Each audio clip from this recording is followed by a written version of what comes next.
येनाक्षरसमाम्नायम् अधिगम्य महेश्वरात् कृत्स्नं व्याकरणं प्रोक्तं तस्मै पाणिनये नमः। वाक्यकारं वररुचिं भाष्यकारं पतञ्जलिं पाणिनिं सूत्रकारं च प्रणतोऽस्मि मुनित्रयम्। अस्तु तर्हि वर्गस्य प्रारम्भं कुर्मः। वर्गे यत्र कुत्रापि संशयः अस्ति तर्हि अवश्यं वदतु। यदि अहं शीघ्रं वदन् अस्मि, किञ्चित् शनैः मया वक्तव्यमस्ति चेत् अपि अवश्यं वदतु, कुत्रापि चिन्ता मास्तु। यत्र कुत्रापि प्रश्नः अस्ति, किमपि स्पष्टं नास्ति, तत्सर्वं पुनरेकवारम् अहं वक्तुं शक्नोमि। केवलं तत्र वदतु एतत् स्पष्टं नास्ति, पुनः वदतु इति कृपया वदतु। तत्पश्चात् अहं तत् पुनरेकवारं वदिष्यामि। अस्तु तर्हि प्रारम्भं कुर्मः। दशगणानाम् अध्ययनं कुर्मः, परन्तु तस्मात् पूर्वं काञ्चित् पीठिकां पश्यामः। वयं सर्वे जानीमः संस्कृतभाषायां वाक्यानि कथं निर्मितानि सन्ति इति पृच्छामश्चेत्, संस्कृतभाषायां वाक्यानि पदानां समूहेन निर्मितानि सन्ति। अतः वाक्यम् इत्युक्ते पदानां समूहः इति वक्तुं शक्यते। रामः वनं गच्छति। अस्मिन् वाक्ये रामः एतदपि पदमस्ति, वनम् एतद् अन्यत् पदमस्ति, गच्छति इति अपरं पदमस्ति। पदानां संस्कृतभाषायां मूलरूपेण विभागद्वयं कृतमस्ति, सुबन्तपदानि तथा तिङन्तपदानि। सुबन्तपदानि इत्युक्ते नामपदानि, तिङन्तपदानि इत्युक्ते क्रियापदानि। अतः रामः वनं गच्छति अस्मिन् वाक्ये रामः इति सुबन्तपदमस्ति, वनम् इत्यपि सुबन्तपदमस्ति, गच्छति इति तिङन्तम् इत्युक्ते क्रियापदम् अस्ति। अतः सर्वदा स्मर्तव्यं, वाक्ये प्रत्येकः शब्दः सुबन्तपदमस्ति नो चेत् तिङन्तपदमस्ति। यः शब्दः सुबन्तपदमपि नास्ति तिङन्तपदमपि नास्ति, एतादृशः शब्दः वाक्ये भवितुमेव न शक्यते। वाक्यस्य प्रत्येकः शब्दः सुबन्तपदं तु भवति, नो चेत् तिङन्तपदं भवति। सुबन्तपदम् इत्युक्ते किं तत् पश्यामः। सुप् प्लस् अन्तम् इस् इक्वल् टु सुबन्तम्, तिङ् प्लस् अन्तम् इस् इक्वल् टु तिङन्तम्। कः अर्थः? सुप् इति कश्चन प्रत्ययस्य नाम अस्ति। यस्य अन्ते सुप् प्रत्ययः आगच्छति सः सुबन्तम्, यस्य अन्ते तिङ् प्रत्ययः आगच्छति सः तिङन्तम्। सुप् प्रत्ययः इत्युक्ते किम्? ये प्रत्ययः प्रातिपदिकेभ्यः आगच्छन्ति ते सुप् प्रत्ययः। प्रातिपदिकम् इत्युक्ते नामपदस्य मूलरूपम्। उदाहरणं पश्यामः चेत् प्रायः स्पष्टं भवेत्। राम इति प्रातिपदिकमस्ति, तत्र औ इति प्रथमा द्विवचनस्य प्रत्ययः आगच्छति चेत् राम प्लस् औ इस् इक्वल् टु रामौ इति प्रथमा द्विवचनस्य रूपं भवति। अतः प्रातिपदिकं प्लस् सुप् प्रत्ययः इस् इक्वल् टु नामपदम् इति समीकरणं वयं वक्तुं शक्नुमः। उदाहरणं किं? राम इति प्रातिपदिकं प्लस् औ इति कश्चन सुप् प्रत्ययः, रामौ इति नामपदम्। सर्वाणि विभक्तिरूपाणि इत्युक्ते रामः, रामौ, रामाः, रामं, रामौ, रामान्, एतानि सर्वाणि विभक्तिरूपाणि अनेन प्रकारेण एव निर्मितानि सन्ति। किञ्चन प्रातिपदिकमस्ति, कश्चन सुप्रत्ययः अस्ति, तयोः मेलनेन नामपदस्य निर्माणं भवति। एतादृशं सुबन्तपदस्य निर्माणं भवति। तिङन्तपदानां विषये किं वक्तुं शक्यते?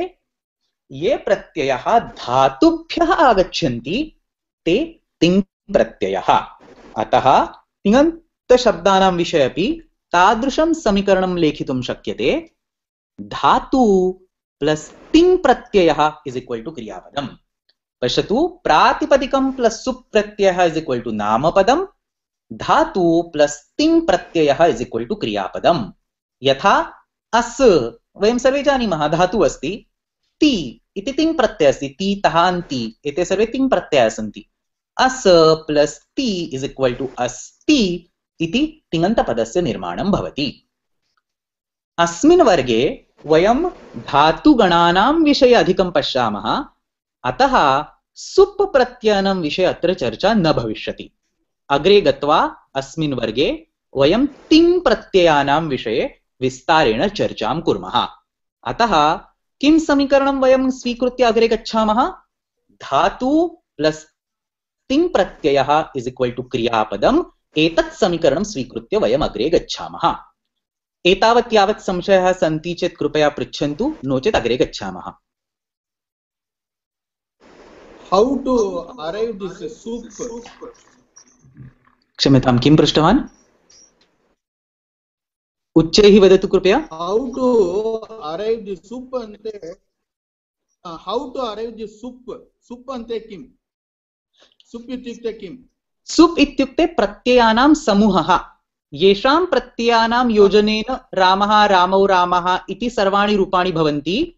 ते सर्वे प्रत्ययाः मिलित्वा सुप् इति नाम स्वीकुर्वन्ति।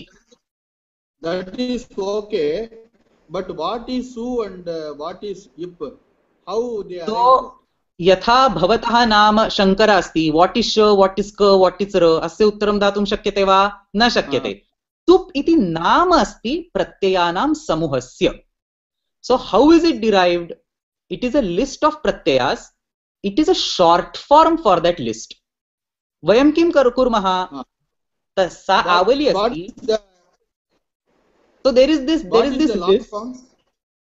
There is no long form. See, there is this list. You just shorten the list by one name, which is called sup. You got it? That is, I understand. 1 second. That is, I understand. Starting from Prathama Purushaha Parasmaipadi. No. You are confusing. First letter to Atmanepadi, last letter. No. You are confusing. You are confusing between ting and sup. Sup is basically only for namapadas. Namapada. Okay. Right. Correct. Okay. Ting is for kriyapadas. Right? So just like the way you said starting from something, so you start from Prathama Vibhakti Ekvachan and you go all the way till Saptami Bahuvachan. So the starting letter of Prathama Ekvachan su and the ending letter of Saptami Bahuvachan, you combine them to form sup. Okay. Got it? Anenev prakarena ting pratyayah katham santi? Please repeat it once more. So there are 21 pratyayas, right? You have 7 vibhaktis and you have 3 vachans. 7 into 3 is equal to 21. Okay. You put these all 21 pratyayas in one line. For creating a short form, you pick up the first letter of the first pratyaya and the last letter of the last pratyaya and you just combine them and you call that as a short form for that entire sequence. Here? So महोदय अत्र chat मध्ये अपि पश्यतु। वदतु भगिनी, वदतु। Chat मध्ये अपि पश्यतु, तत्र तिङन्त प्रत्ययाः सन्ति, तत् स्वीकृत्य वदतु। चाट् मध्ये, भवान् चाट् मध्ये पश्यति चेत् भगिनी तिङ् प्रत्ययानां तथैव आवली लिखितवती। टिप् तस् झि इति सर्वं भगिनी लिखितवती। तत्रापि तिङ् अस्य शब्दस्य निर्माणं कथं भवति?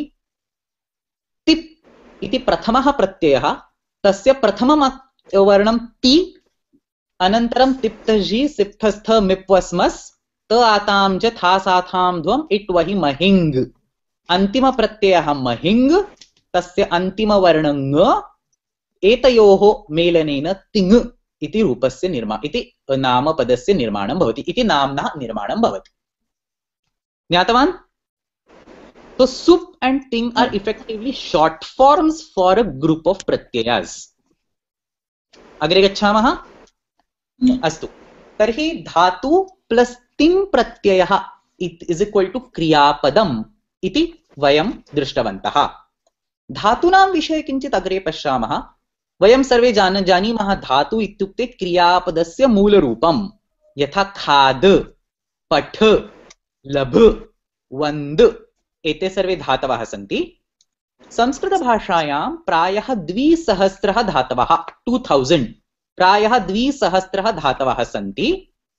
एतेषां धातूनां विभागद्वयं कृतमस्ति।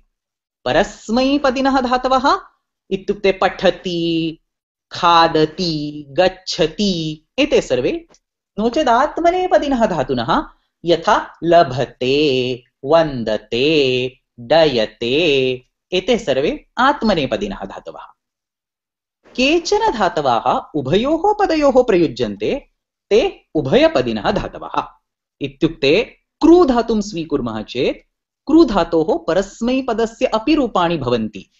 करोति कुरुतः कुर्वन्ति। आत्मनेपदस्य अपि रूपाणि भवन्ति। कुरुते कुर्वाते कुर्वते। अतः क्रू धातु उभयपदी धातु अस्ति। पच धातुं स्वीकुर्मश्चेत् पचति पचतः पचन्ति, नो चेत् पचते पचेते पचन्ते। अतः पच धातु अपि उभयपदी धातु अस्ति। अनेन प्रकारेण धातूनां त्रयः विभागाः कृताः। परस्मैपदिनः धातवः, आत्मनेपदिनः धातवः, उभयपदिनः धातवः। एतत्तु अभवत् धातूनां विषये। तिङ् प्रत्ययानां विषये अपि पश्यामः। तिङ् प्रत्ययाः कति सन्ति? प्रत्येकस्य लकारस्य 18 तिङ् प्रत्ययाः सन्ति। लट् लकारं स्वीकुर्मः चेत् तस्य 18 सन्ति। लृट् लकारं स्वीकुर्मश्चेत् तस्य 18 सन्ति। एते प्रत्येकस्य लकारस्य 18। 18 किमर्थं? त्रयः पुरुषाः, प्रथमपुरुषं मध्यमपुरुषः उत्तमपुरुषः, त्रीणि वचनानि, एकवचनं द्विवचनं बहुवचनं, 3 into 3 9 प्रत्ययाः परस्मैपदस्य, 9 प्रत्ययाः आत्मनेपदस्य। यथा तीतः अन्ति सीथः थ मी वहमः एते परस्मैपदस्य प्रत्ययाः। ते इते अन्ते, से इथे द्वे, एव हेमहे एते सर्वे आत्मनेपदस्य प्रत्ययाः। इतोपि एतावत्पर्यन्तं संशयाः सन्ति चेत् पृच्छन्तु, नो चेत् अग्रे गच्छामः। अस्तु, तर्हि वयं किं दृष्टवन्तः? धातु प्लस् तिङ् प्रत्ययः इस् इक्वल् टु क्रियापदम्। परन्तु तत्र एकः विशेषः आगच्छति। सर्वेषां धातूनां रूपाणि समानानि न भवन्ति।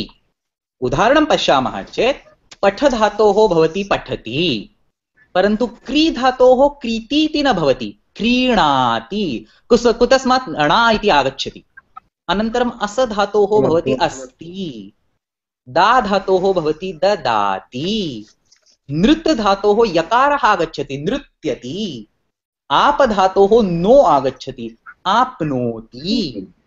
अतः प्रश्नः आगच्छति, एकं नूतनं धातुम् अहं ददामि चेत् तस्य धातोः रूपाणि कथं भवन्ति इति इति कथम् अहं जानीयम् इत्युक्ते, एकं धातुं ददामि चेत् दा धातुवत् तस्य रूपाणि भवन्ति, नो चेत् आप धातुवत् भवन्ति, नो चेत् क्री धातुवत् भवन्ति।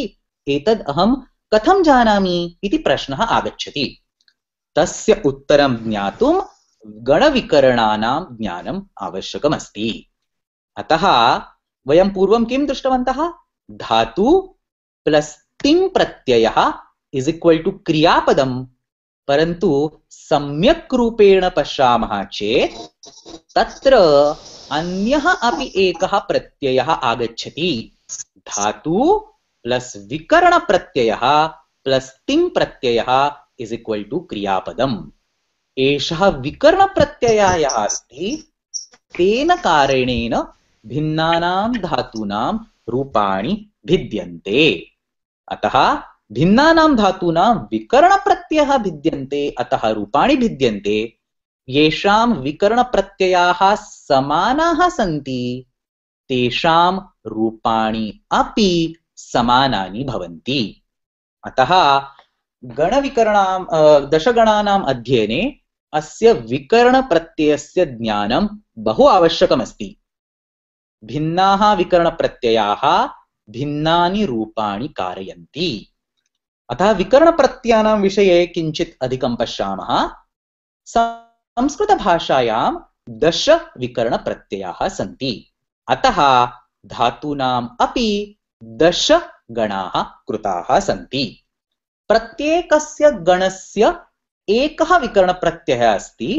अतः प्रत्येकस्य गणस्य सर्वेषां धातूनां रूपाणि प्रायः समानानि भवन्ति। अतः एकवारं विकरणप्रत्ययं जानामि चेत् तस्य गणस्य सर्वेषां धातूनां रूपाणां सिद्धिः प्रायः ज्ञायते एव। किमर्थं? समाना भवति, अतः ज्ञायते। एते 10 गणाः जनैः प्रायः प्रथमगणः, द्वितीयगणः, तृतीयगणः अप टू 10 गणः अनेन रूपेण एव ज्ञायन्ते। परन्तु प्रत्येकस्य गणस्य विशेष नाम अपि अस्ति। कीदृशम् एतद् नाम दत्तमस्ति? प्रत्येकस्य गणस्य नाम तस्य गणस्य प्रथमं धातुम् अनुसृत्य निर्मितम् अस्ति।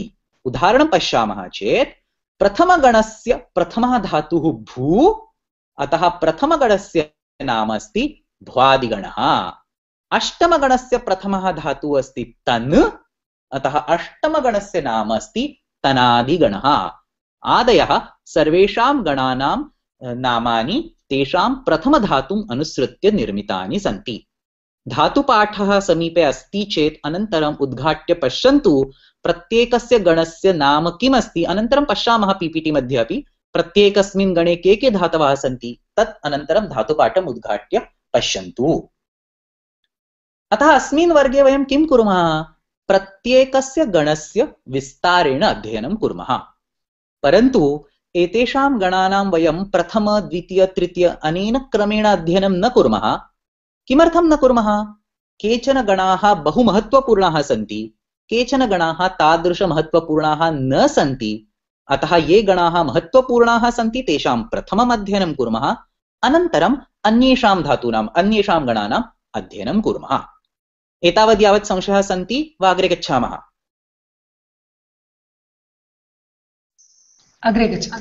अस्तु, अग्रे गच्छामः। तर्हि इदानीं प्रथमगणस्य अध्ययनं कुर्मः। प्रथमगणस्य नाम अस्ति भ्वादिगणः। प्रथमगणस्य विकरणप्रत्ययः अस्ति अ। अ इति प्रथमगणस्य विकरणप्रत्ययः अस्ति। किम् उदाहरणं? धातु प्लस विकरणप्रत्ययः प्लस तिङ् प्रत्ययः इज इक्वल टू क्रियापदम्। पठ प्लस अ प्लस ति इज इक्वल टू पठति। आत्मनेपदस्य उदाहरणं पश्यामश्चेत् वन्द प्लस अ प्लस ते इज इक्वल टू वन्दते। अत्र प्रथमगणस्य विषये कश्चित् महत्त्वपूर्णः विषयः ज्ञातव्यः। प्रथमगणस्य विकरणप्रत्ययः अकारः विशेषः अकारः अस्ति, सामान्य अकारः नास्ति। विशेषः अकारः अस्ति इति अहं किमर्थम् उक्तवान्? पश्यतु, ध्यानं दत्वा पश्यतु। प्रथमगणस्य विकरणप्रत्ययः अकारः धातौ गुणादेशं कारयति। पुनरेकवारं वदामि, प्रथमगणस्य विकरणप्रत्ययः अकारः धातौ गुणादेशं कारयति। किं नाम गुणादेशः? कः अर्थः गुणादेशस्य? यदि धातु मध्ये इकारः अस्ति, ह्रस्व भवतु वा दीर्घः भवतु, तस्य इकारस्य यदि एकारः भवति तत्परिवर्तनं गुणादेशः इति नाम्ना ज्ञायते। तथैव उकारस्य ओकारः यदि भवति तत्परिवर्तनं गुणादेशः इति नाम्ना ज्ञायते। ऋकारस्य अर भवति तत्परिवर्तनम् अपि गुणादेश इति नाम्ना ज्ञायते। परन्तु गुणादेश इत्युक्ते गुणसन्धि इति न। गुणसन्धि सम्पूर्णरूपेण भिन्ना अस्ति। तत्र द्वयोः वर्णयोः मेलनेन तृतीयवर्णस्य निर्माणं भवति। यथा नील प्लस ईश अकार इकारयोः मेलनेन एकारः भवति, सः गुणसन्धि अस्ति। परन्तु अत्र गुणादेशः अस्ति। इत्युक्ते केवलम् इकारस्य एकारः, उकारस्य ओकारः, ऋकारस्य अर भवति, तस्य नाम गुणादेशः। उदाहरणं पश्यामः। जी धातु अस्ति प्रथमगणस्य। जी प्लस प्रथमगणस्य विकरणप्रत्ययः अ प्लस ति। इदानीम् इकारस्य एकारः भवति गुणादेशः, अतः जे प्लस अ प्लस ति, अनन्तरम् अयादिसन्धि भवति जयति। अनेन प्रकारेण जयति इति रूपं सिद्ध्यति। भूधातोः उदाहरणं पश्यामश्चेत् भू प्लस अ प्लस ति, उकारस्य गुणादेशः ओकारः, अथ भो प्लस अ प्लस ति, ओ प्लस अ अयादिसन्धि भवति भवति। ऋकारस्य उदाहरणं पश्यामश्चेत् तृ प्लस अ प्लस ति, ऋकारस्य अर भवति तर प्लस अ प्लस ति तरति। अनेन प्रकारेण प्रथमगणस्य विकरणप्रत्ययः अकारः गुणादेशं कारयति। इदानीं पश्यतु, एषः गुणादेशः कुत्र कुत्र भवति? सर्वप्रथमं तु धातोः अन्तिमवर्णः यदि इकारः उकारः ऋकारः ह्रस्व भवतु वा दीर्घः भवतु, परन्तु इकारः उकारः ऋकारः अस्ति चेत् गुणादेशः भवति। उदाहरणं किम्? जी जयति, नी नयति, भू भवति, तृ तरति। अतः धातोः अन्तिमवर्णः ह्रस्व नो चेत् दीर्घः इकारः उकारः ऋकारः अस्ति चेत् धातौ गुणादेशः भवति। अन्यस्मिन्नपि एकस्मिन् स्थले गुणादेशः भवति। धातौ उपधावर्ण, उपधा इत्युक्ते सेकेंड लास्ट पेनल्टिमेट, धातोः उपधावर्णः यदि ह्रस्व इकारः ह्रस्व उकारः नो चेत् ह्रस्व ऋकारः अस्ति तदा अपि गुणादेशः भवति। उदाहरणं पश्यामः। तिप् इति प्रथमगणस्य धातुः अस्ति। तिप इत्युक्ते to flow, to ooze out, to come out from a pore, it is called तिप्। तस्य इकारः अन्तिमवर्णः नास्ति, जी धातोवत् अन्तिमवर्णः नास्ति इकारः, परन्तु उपधावर्णः अस्ति, ह्रस्व इकारः अस्ति, तस्यापि गुणः भवति। इकारस्य गुणः एकारः, तिप धातोः तेपते इति रूपं भवति। कृश क्रोशति, तत्रापि उकारस्य ओकारः, कृश कर्षति, ऋकारस्य अर भवति। परन्तु अत्र स्मर्तव्यम्, एषः उपधावर्णः ह्रस्वः एव भवेत्। यदि एषः उपधावर्णः दीर्घः अस्ति तर्हि एतादृशः गुणादेशः न भवति। यथा क्रीड, तत्र उपधावर्णः दीर्घः अस्ति, अतः क्रीडति, तत्र क्रीडति इति न भवति, क्रीडति इत्येव भवति। कूज कूजति, अत्र उपधावर्णः दीर्घः अस्ति, अतः गुणादेशः न भवति। अतः प्रथमगणस्य विषये किं किं ज्ञातव्यम्? प्रथमगणस्य गणविकरणप्रत्ययः अकारः, एषः अकारः धातौ गुणादेशं कारयति। एषः गुणादेशः कुत्र कुत्र भवति? धातोः अन्तिमवर्णः यदि ह्रस्व नो चेत् दीर्घ इ ऊर् अस्ति तर्हि गुणादेशः भवति, अथवा धातोः उपधावर्णः इत्युक्ते सेकेंड लास्ट वर्णः यदि इ ऊरु ह्रस्वः एव इकारः उकारः ऋकारः अस्ति तर्हि गुणादेशः भवति। एतत् सम्पूर्णरूपेण अवगतं? संशयाः सन्ति? अवगतम्। अस्तु, तर्हि अग्रे गच्छामः। प्रथमगणस्य विषये यद्यद् अस्माभिः इदानीं पठितमस्ति तत् प्रायः पर्याप्तमस्ति। प्रथमगणस्य विषये इतोपि विषयाः सन्ति, परन्तु अस्माभिः सर्वे गणाः अपि पठनीयाः, अतः प्रथमगणम् अत्रैव विरम्य अग्रे गच्छामः।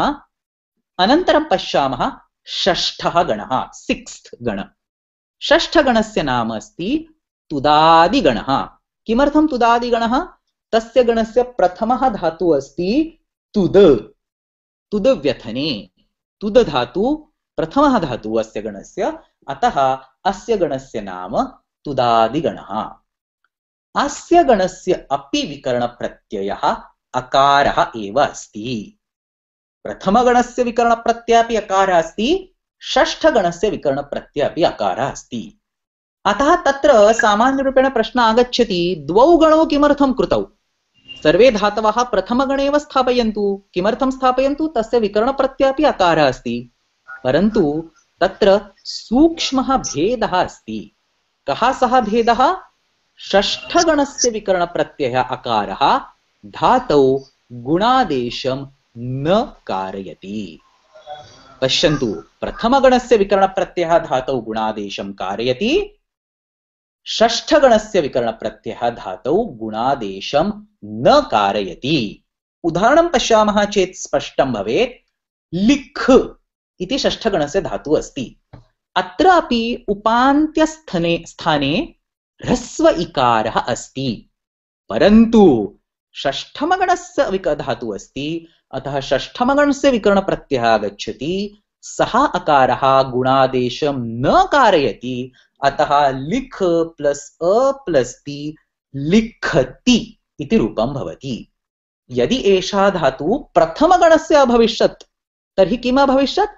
उपान्त्य इकारस्य एकारः भूत्वा लेखति इति रूपसिद्धिर् अभविष्यत्, परन्तु तथा न भवति।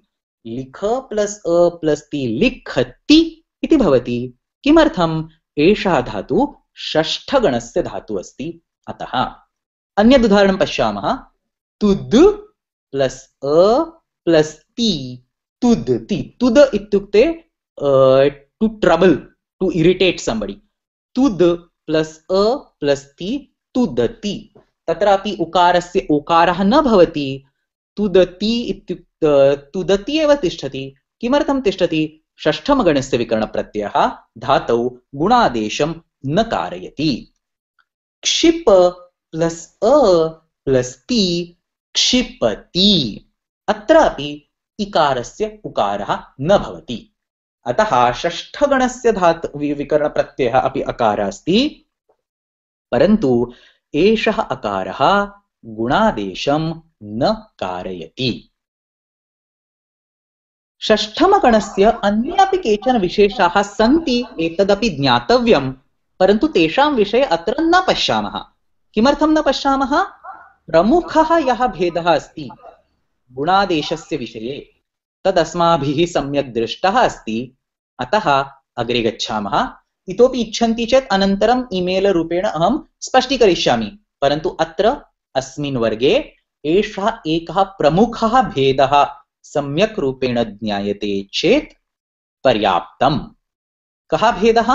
षष्ठगणस्य विकरणप्रत्ययः अकारः गुणादेशं न कारयति, प्रथमगणस्य विकरणप्रत्ययः अकारः गुणादेशं कारयति।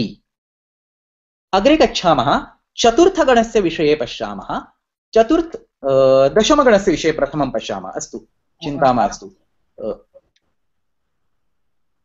हेलो, वदतु। प्रश्नः अस्ति वा? वदतु।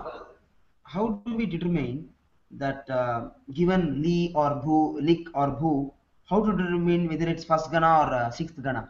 How do we determine? So you have to see the rupa. If there is a guna, it is prathama gana. If there is no guna, it is a shashtama gana. But in general, the rules that I am telling are not used for determining, are basically used for identifying. So looking at the rupa, you should be able to identify and you should be able to derive other rupas. You get what I'm saying? Yeah. But so there will be a book of dhatus which contains all 2000 dhatus, and for each dhatu it will say which gana it belongs to. Okay, so this rule is not in general a rule for determining. It can be used. For example, if you just look at likha, तत्र गुणः न भवति, अतः सामान्यरूपेण ज्ञातुं शक्यते षष्ठगणस्य एव अस्ति। प्रथमगणस्य भवति चेत् किं भवति? लेखति इति रूपं भवति किल? Yes. It is not happening like that. Therefore, it is sixth gana. So there are some heuristics like this that can be used to determine the gana of dhatu. Yeah. My question is, for example, I don't know likati is the word. Okay. Now I have a dhatu lik, and I know vikarana pratyaya as a, and I combine it ting pratyaya. So by seeing because I know first gana, I might make it as lekati and presume it to be right one. Yeah. So the So point here, is, either you should know which gana it belongs to, or you should know the form, the Rupam Likati form. One of this is right. So required. this is not a logic of like randomly giving a word. I mean, if you even don't know if it is a dhatu properly, it doesn't make sense to just apply the equation and create the form. Right? Okay. So it is primarily to understand how a form is derived and to understand why this particular form exists in that way. Okay. Okay. Got it? Thanks. Yeah. So unless you know, if you just know it is, if it just randomly dhatu given to you, you will have to look a book to find out which gana it belongs to. There is no magical rule. Just by looking at the dhatu you can find out. Oh, okay. Okay. Understood. Okay? Yeah. Yeah. Thanks. अस्तु, अन्यपि प्रश्नः अस्ति चेत् वदतु। तर्हि इदानीं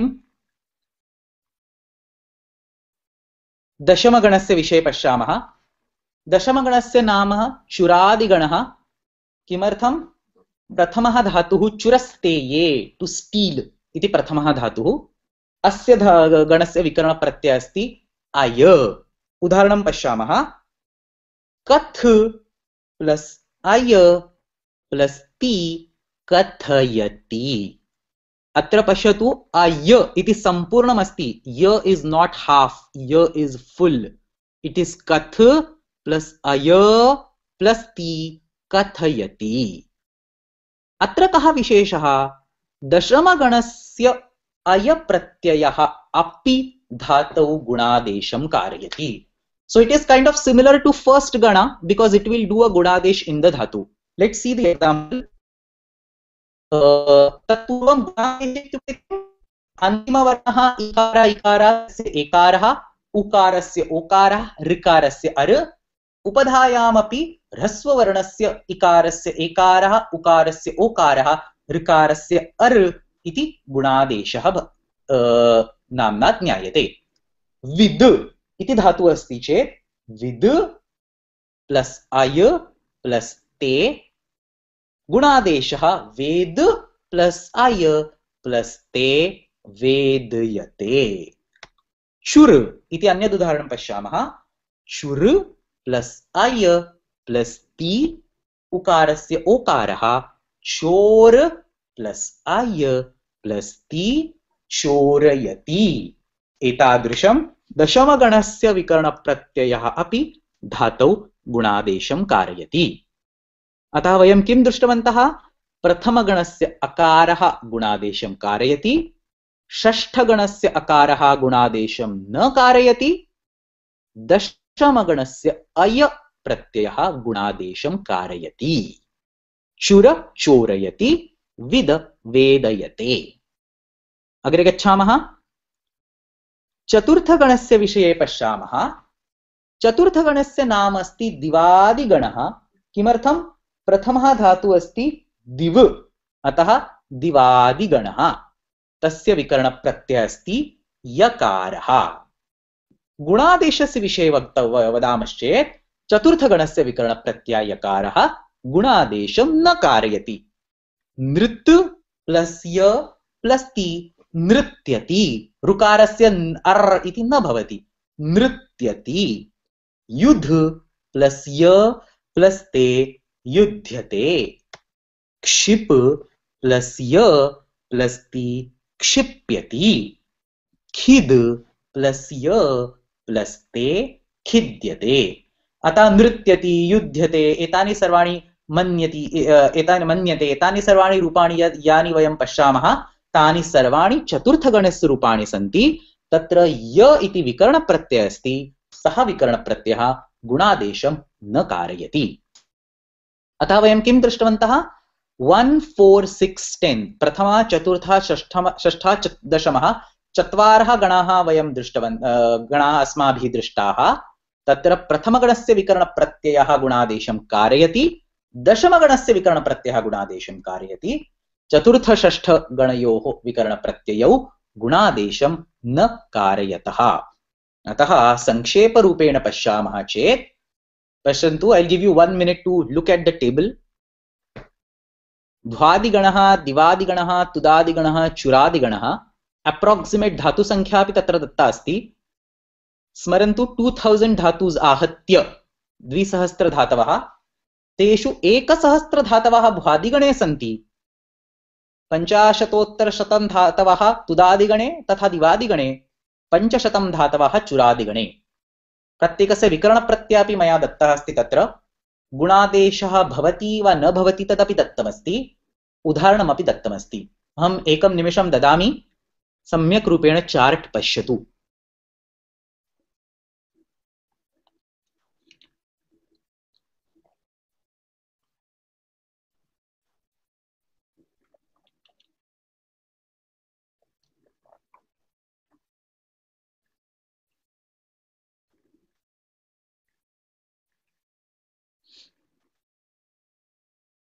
अतः पश्यतु किमस्ति, औट् आफ् 2000 धातूस् 2000 धातुभ्यः 1800 धातवः 90% धातवः एतेषु चतुर्षु गणेषु सन्ति। 1000 plus 150 plus 150 plus 500 is equal to approximately 1800. So even if you memorize these 4 ganas, and these are very easy, even if you understand these 4 ganas thoroughly well, you will be able to score 90% in the exam. 90% of the dhatus are from these 4 ganas. That is the reason why we take these 4 ganas in the beginning. अन्ये 6 ये गणाः सन्ति, तेषु सर्वेषु आहत्य 10% धातवः सन्ति। तेषामपि अध्ययनं कुर्मः, परन्तु सर्वप्रथमम् एतेषां सर्वेषां गणानां सम्यक् अध्ययनं कुर्वन्तु इति प्रार्थये। संशयाः सन्ति चेत् पृच्छन्तु, नो चेत् अग्रे गच्छामः। अस्तु, अग्रे गच्छामः। प्रश्नः अस्ति वा भगिनी? अग्रे गच्छामः। गच्छतु। अस्तु, तर्हि नवमगणस्य विषये पश्यामः। Now things are going to become little bit more interesting and more complex. नवमगणस्य त्रयगणविकरणाः सन्ति. So going ahead, each gana will have more than one gana vikarana, and there will be fixed rules regarding which of them will be applied where. So I'll try to briefly explain as much as possible. यत्र यत्र किञ्चित् क्लिष्टमस्ति तत्र तत्र त्यक्त्वा अग्रे गच्छामः। किमर्थम्? अद्य केवलम् ओवरव्यू, सारांशरूपेण सर्वे गणाः अस्माभिः दृश्यन्ते। अतः नवमगणस्य क्र्यादिगण इति तस्य नाम, तस्य विकरणप्रत्ययः अस्ति ना। द बेसिक विकरणप्रत्यय इज ना। केषुचन स्थलेषु ना विकरणस्य नी इति आदेशः भवति, केषुचन अन्य स्थलेषु न इति आदेशः भवति। सो ओरिजिनल विकरण इज ना. Sometimes it gets converted to ni and some other times it gets converted to no. Let's see an example. The typical example for navagana is the dhatu ki, to purchase. Krinati, krinitah, krinanti. पश्यतु, केषुचन स्थलेषु ना अस्ति, केषुचन स्थलेषु णी अस्ति, केषुचन स्थलेषु न अस्ति। क्रीणाति, क्रीणीतः, क्रीणन्ति, क्रीणासि, क्रीणीथः, क्रीणीथ, क्रीणामि, क्रीणीवः, क्रीणीमः। तत्र न किमर्थम् आगतवान्? क्री मध्ये रकारः अस्ति, रेफः अस्ति, अतः नकारस्य णकारः भवति। मूलरूपेण विकरणप्रत्ययः तु नकारः एव अस्ति। So if in a dhatu you see na or ni or na, it is a strong signal that this dhatu will behave exactly like kri dhatu. So if you memorize the table for kri dhatu, which is pretty easy, I have just given it on the screen, you should be able to pick up any random dhatu of navama gana and you should be able to create all its forms exactly identical to this table. उदाहरणानि पश्यामः। पुष् plus ना plus ति। पुष् इत्युक्ते to nourish, to nurture. पुष् plus ना plus ति पुष्णाति। इदानीं रूपाणि कथं भवन्ति? पुष्णाति, पुष्णीतः, पुष्णन्ति। Just like क्रीणाति, क्रीणीतः, क्रीणन्ति, you will have pushnati, pushnitah, pushnanti. भगवद्गीतायाम् अस्ति किल पुष्णामि च औषधीः सर्वा सोमो भूत्वा रसात्मकः 15 अध्यायः. पुष्णामि, just like क्रीणामि, you have पुष्णामि. क्री धातोः रूपाणि सम्यक् जानीमश्चेत् नवगमगणस्य सर्वेषां धातूनाम् अध्ययनं सुलभं भवति. ज्ञा धातु जानाति, जानाति, जानीतः, जानन्ति, अनेन प्रकारेण रूपाणि भवन्ति. अश् धातु, अश् प्लस ना प्लस ति अश्नाति, खादति इति अर्थः. गृह प्लस ना प्लस ति गृह्णाति, स्वीकरोति, प्राप्नोति इति अर्थः. वृ प्लस नी प्लस ते वृणीते. पश्यतु, आत्मनेपदमस्ति चेत् नी आगच्छति, परस्मैपदमस्ति चेत् प्रथमं ना आगच्छति. परन्तु those differences are slightly complex. We will not talk about them right now. Vru plus ni plus te vrunite. Vrunite, vrunate, vrunate. Itani anena prakareण रूपाणि भवन्ति. Mi plus ni plus te minite. Minite इत्युक्ते to destroy or to change, to alter. Minite. अनेन प्रकारेण क्रियादिगणस्य धातूनां रूपाणि भवन्ति. So my request is, please memorize this 3x3 matrix for Kri Dhatu and just apply it in the same way for Gruha, Jna, Ash, Push and so on. Similarly, go and find out one such set for Atmanepadam and you can use it for other Atmanepadi Dhatus. तत्र द्वितीयस्तम्भे प्रथमपङ्क्तौ धातु गृह दत्तमस्ति, परन्तु मूलतः ग्रह धातु अस्ति. ग्रह अस्ति परन्तु तस्य गृह इति भवति. मूलधातु तु ग्रह अस्ति परन्तु तस्य प्रथमं गृह इति परिवर्तनं भवति, तत्पश्चात् ना विकरण प्रत्यय आगच्छति. So for all practical purposes you can say gruha is a dhatu. Yatha, then there are a lot of such examples, like mool dhatu is gama, but it will get converted to gaccha and then you will have gacchati, gacchata, gacchanti. So in the same way the gruha dhatu will get converted to gruha and then you will have gruha plus na plus ti grinhati. Anyah prashna asti va? अग्रे गच्छामः. इदानीं पञ्चमगणस्य विषये पश्यामः. पञ्चमगणस्य नाम अस्ति स्वादिगणः. स्वादिगणस्य विकरणप्रत्ययः अस्ति नु. So the original vikarana pratyaya is nu. Sometimes it will get converted to no. So मूल प्रत्ययः nu अस्ति, केषुचन स्थलेषु तस्य no इति भवति. उदाहरणं पश्यामश्चेत् प्रायः स्पष्टं भवेत्. आप इति धातु आपनोति, आपनूतः, आपनुवन्ति, आपनोषि, आपनूथः, आपनुथ, आपनोमि, आपनुवः, आपनुमः. अतः पश्यतु, आप प्लस नो प्लस ति इज इक्वल टू आपनोति. वयं सर्वे जानीमः शृणोति, तदेव अनेन प्रकारेणैव भवति. एकस्य धातोः रूपाणि सम्यक् रूपेण जानीमः चेत् अन्येषां सर्वेषां धातूनाम् अपि रूपाणि तादृशानि एव भवन्ति. अतः उदाहरणानि पश्यामः चेत् शक् प्लस नो प्लस ति शक्नोति, शक्नोति, शक्नुतः, शक्नुवन्ति. अनेन प्रकारेण रूपाणि भवन्ति. सु प्लस नो प्लस ति सुनोति. सुनोति इत्युक्ते to extract from it, to take the essence out, to extract. सुनोति. आत्मनेपदस्य उदाहरणानि पश्यामः. अश् प्लस नु प्लस ते अश्नुते. अश्नुते इत्युक्ते टू एंटर और टू फिल समथिंग विद. अश्नुते. चिनुते. छि प्लस नु प्लस ते चिनुते, टू गैदर. सी प्लस नु प्लस ते सिनुते. सिनुते इत्युक्ते to bind.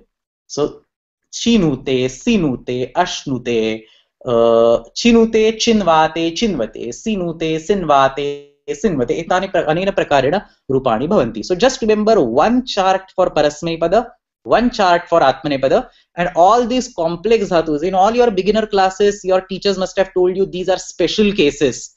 Like Kru dhatu is a special case, Apa dhatu is a special case. So there is nothing called special in Sanskrit. If you just understand these 10 ganas, all that you have to do is when you pick a dhatu, you should know from the dhatu part which gana it belongs to, and then automatically all its forms will follow. Of course, there are going to be some minor exceptions and sub rules and all that, but that we can talk about later on. This logic will help you to deduce 99% of the forms without thinking about any particular special case. अनेन प्रकारेण पंचमगणस्य विकरणप्रत्ययः नु अस्ति, अनेन प्रकारेण तस्य रूपाणि भवन्ति. अग्रे पश्यामः अष्टमगणः.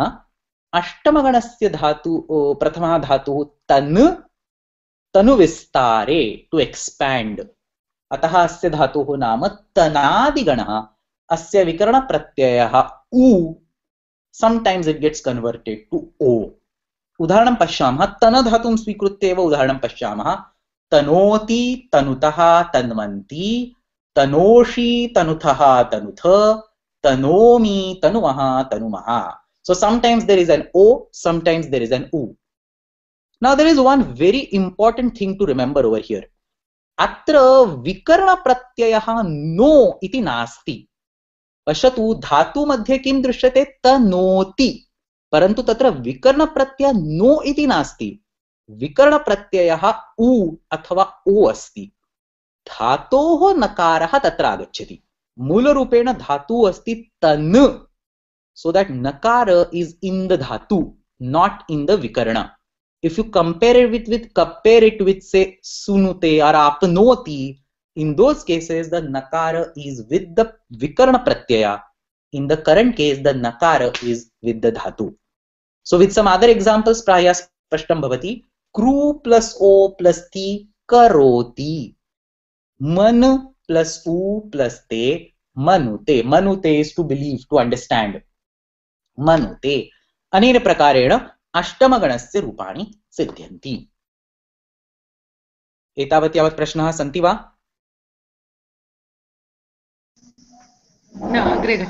अग्रे गच्छामः.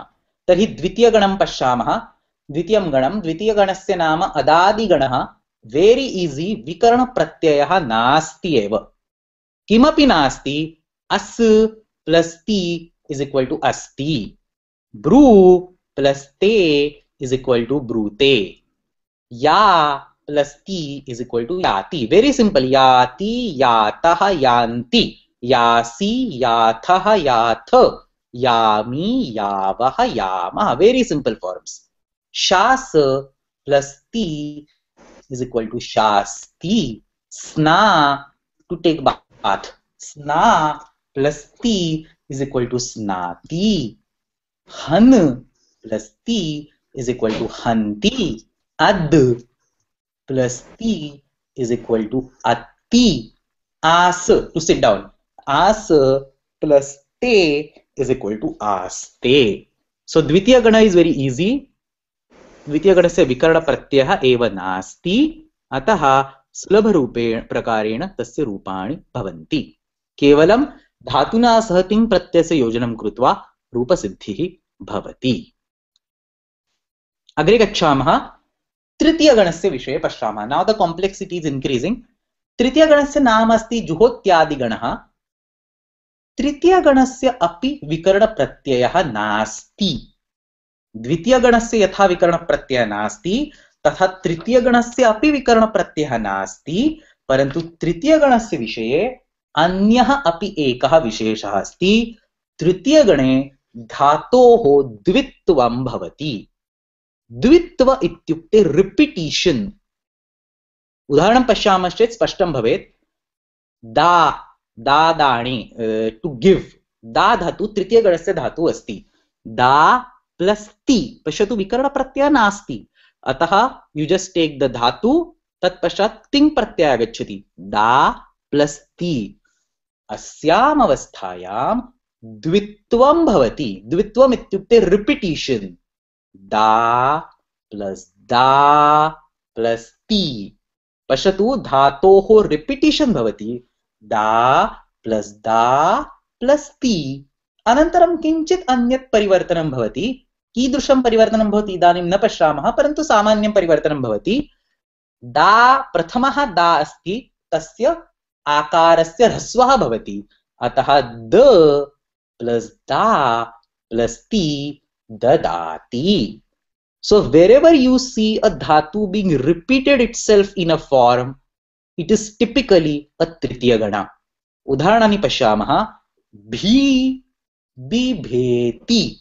भी धातु repeats and then a minor transfer अन्य परिवर्तनं भवति, minor transformation happens.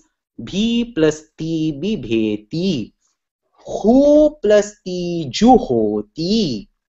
धा प्लस ती दधाति.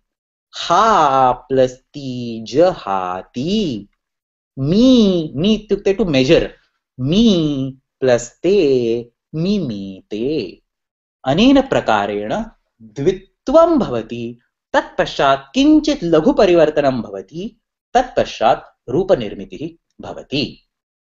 प्रश्नः अस्ति वा? नो चेत् अग्रे गच्छामः. अन्तिमः गणः अस्ति सप्तमः गणः. हा, वदतु वदतु. तत् कथं जानीमः? प्रीवियस् स्लैड् गच्छतु. हा, एकनिमिषम्. हा, वदतु. एतत् कथं जानीमः? जहाति. ऐ एम् सारी, पुनरेकवारं वदतु. धातुः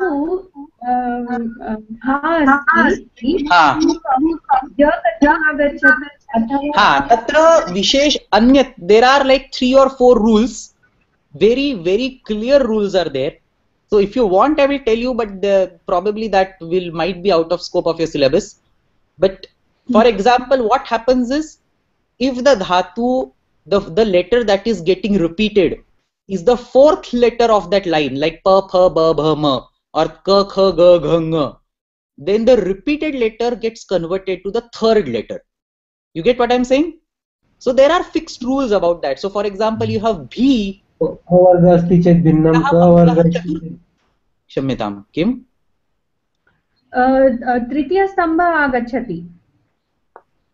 हा, यदि चतुर्थः स्तम्भः अस्ति चेत् तृतीयः स्तम्भः आगच्छति. यदि हकारः अस्ति चेत् जकारः आगच्छति. So there are 2 particular rules. Actually there are 3 rules. I'll tell you all 3. First, the repetition happens. Is that clear? Astu. Anantaram, there are 3 things that happen. The first thing is that the first dhatu in the repetition becomes raswa, and the second dhatu, if it is already raswa, it gets a gunadesh. So see what happens. Not raswa, it gets a gunadesh. So see what happens. Bhi is there. You have bhi plus bhi. I can show you on a different slide. You can see an empty screen.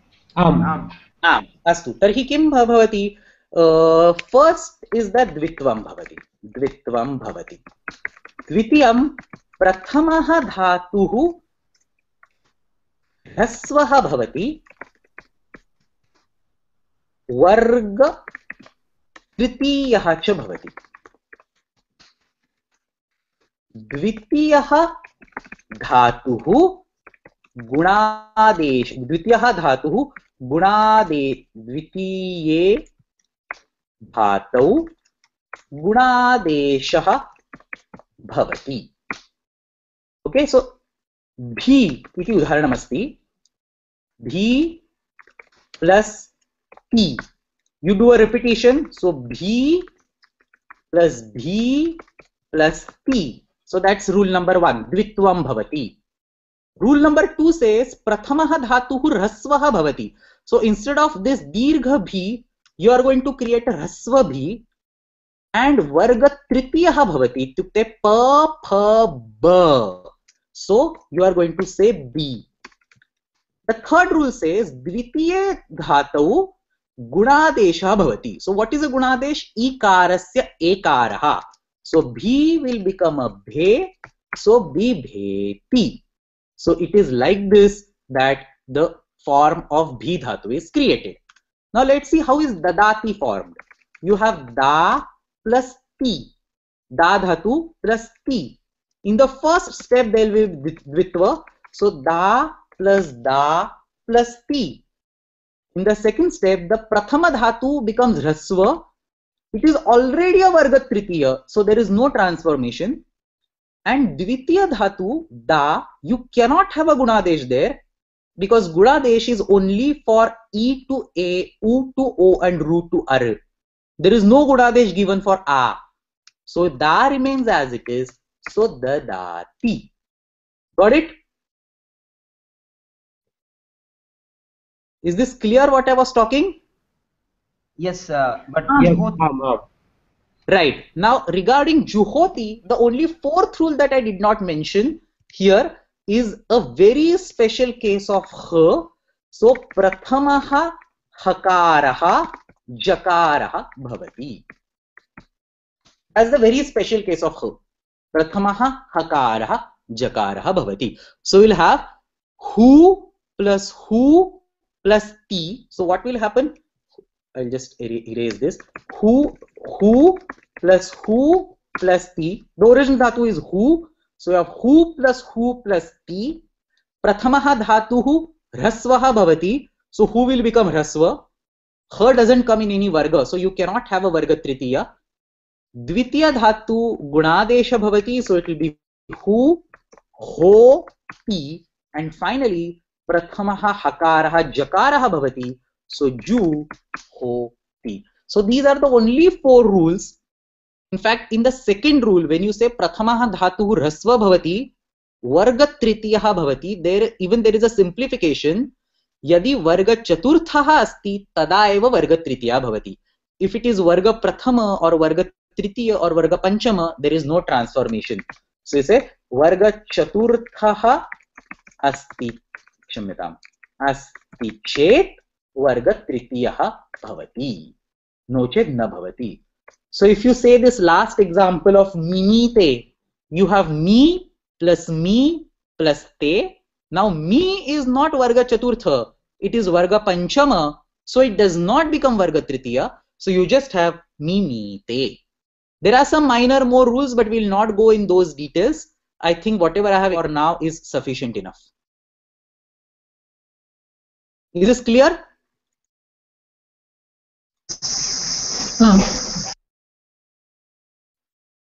अग्रे गच्छामः. गच्छतु. तर्हि सप्तमगणस्य विषये पश्यामः. सप्तमगणस्य विकरणप्रत्ययः अस्ति न. केषुचन स्थलेषु नकारस्य अकारस्य लोपः भवति. So it's only half na. So the original vikarana pratyaya is the full na. Sometimes the akara gets deleted and you end up in half na. You can mute karo.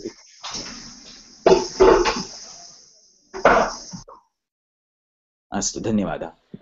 सप्तमगणस्य विषये किञ्चित् नूतनं ज्ञातव्यमस्ति. सप्तमगणस्य विकरणप्रत्ययः बहु स्पेशल विशेषः अस्ति. किमर्थं विशेषः अस्ति? सप्तमगणस्य विकरणप्रत्ययः धातोः अन्तिमवर्णात् पूर्वम् आगच्छति.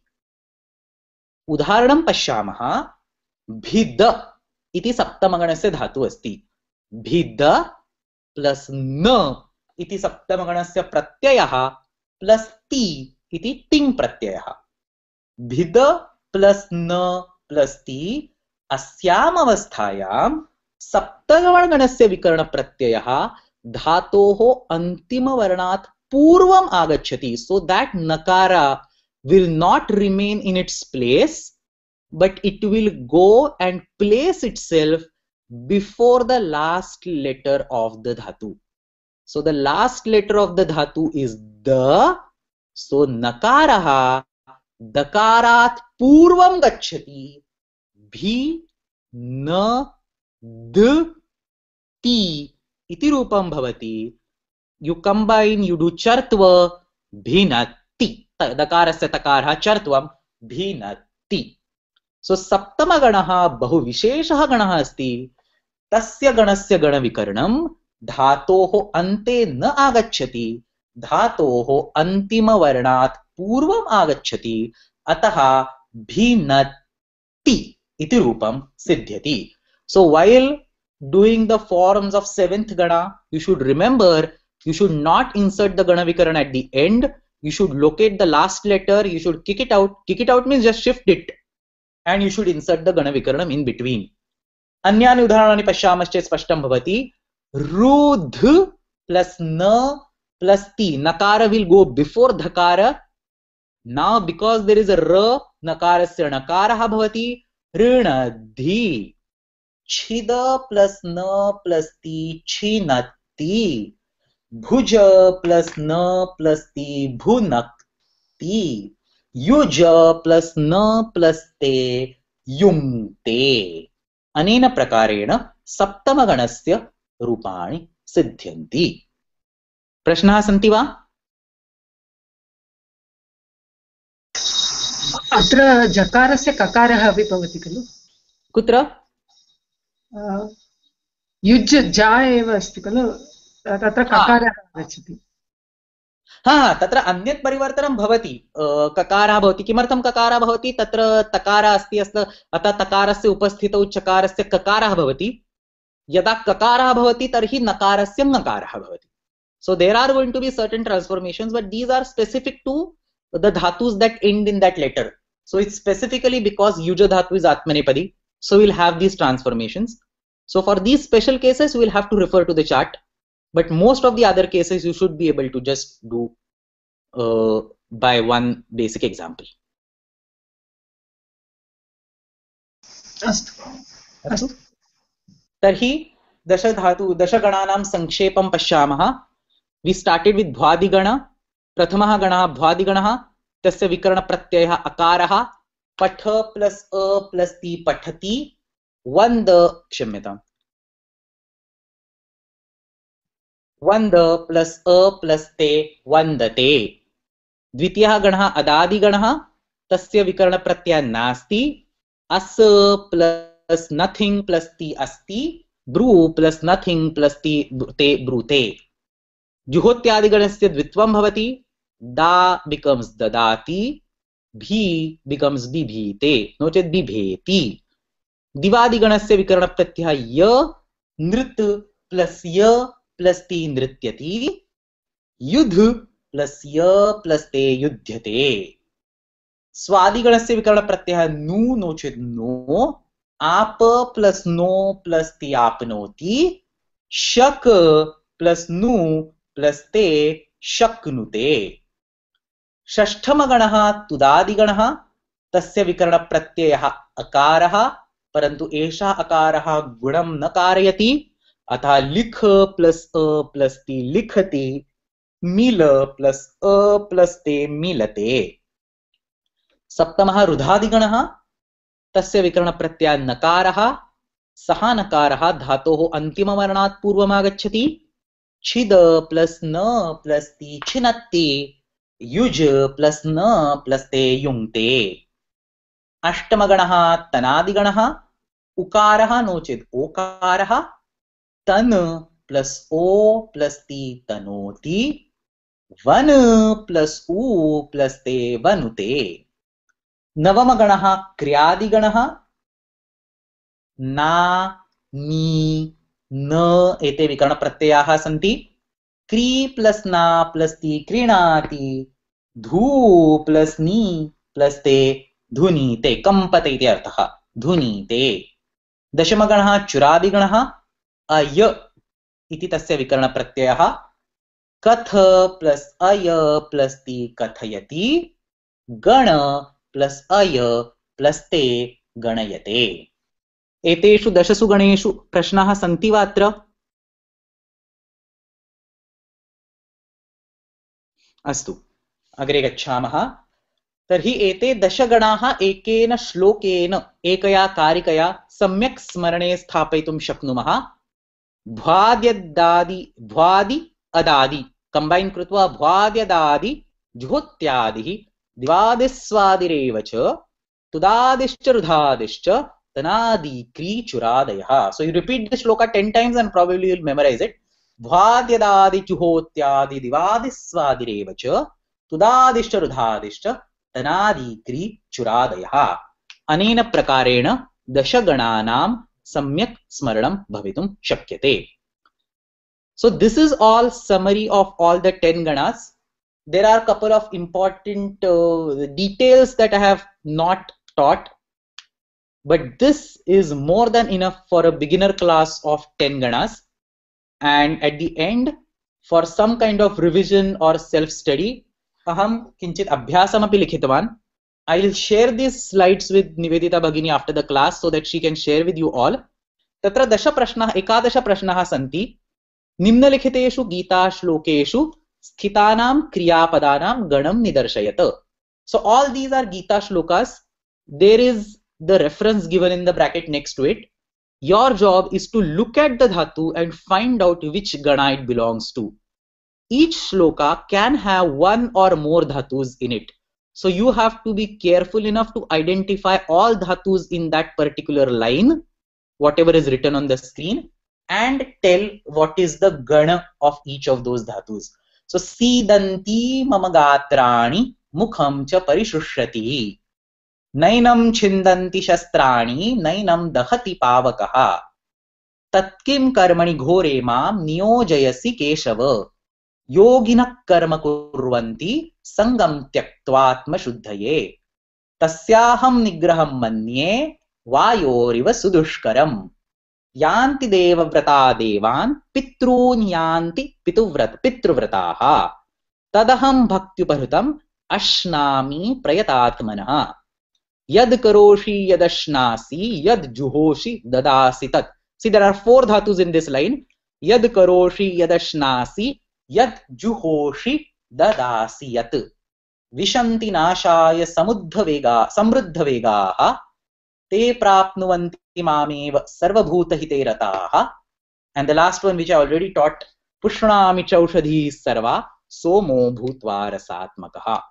So you don't have to submit this homework to anybody, but do it for your own sake so that you will be able to understand how, looking at a dhatu, you can easily identify which gana it belongs to and how the forms of these dhatu are created. So atra vayam sthagayamaha. प्रश्नाः सन्ति चेत् पृच्छन्तु, no चेत् शान्तिमन्त्रं पठित्वा समापयामः. If you think of any questions later on, feel free to write to me and I'll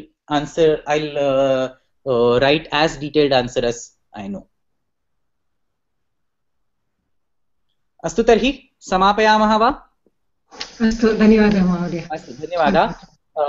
एकं श्लोकद्वयं उक्त्वा समापयामः. अज्ञानतिमिरान्धस्य ज्ञानाञ्जनशलाकया चक्षुरुन्मिलितं येन तस्मै पाणिनये नमः. सर्वे भवन्तु सुखिनः, सर्वे सन्तु निरामयाः, सर्वे भद्राणि पश्यन्तु, मा कश्चित् दुःखभाग् भवेत्. ॐ शान्ति शान्ति शान्तिः.